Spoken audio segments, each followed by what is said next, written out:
Papakuluan muna natin itong chicken feet.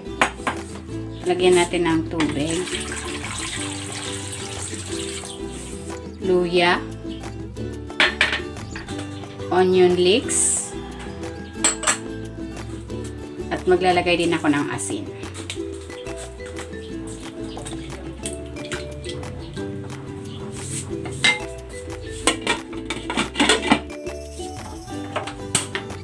Pakuluan natin yan for 5 minutes.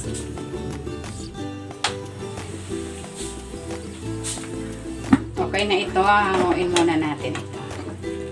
While waiting, kung hindi ka pa nakapag-subscribe sa aking channel, please subscribe at i-click mo na rin ang notification bell para lagi kang updated sa aking latest recipes.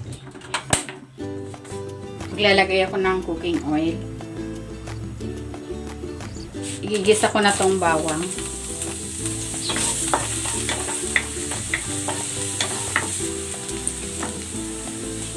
Igigisa ko na rin tong sibuyas.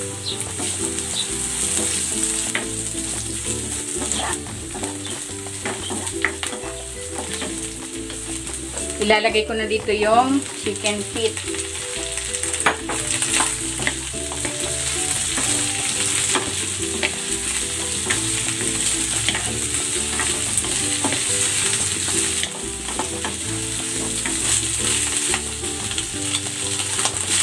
Titimplahan ko ito ng toyo, oyster sauce, kalamansi, paminta. Maglalagay din ako dito ng laurel.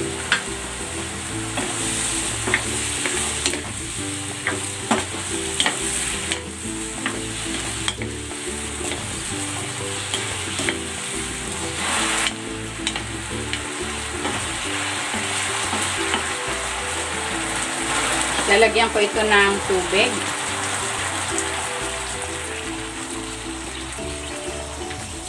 Takpan natin. I-simmer natin ito for 40 minutes to 1 hour para malambot na malambot yung ating chicken feet. Ayan, ito na yung ating chicken feet. Malambot na malambot na. Maglalagay ako dito ng sili.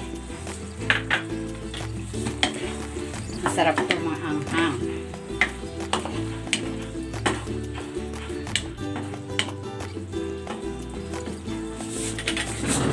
Tikman natin.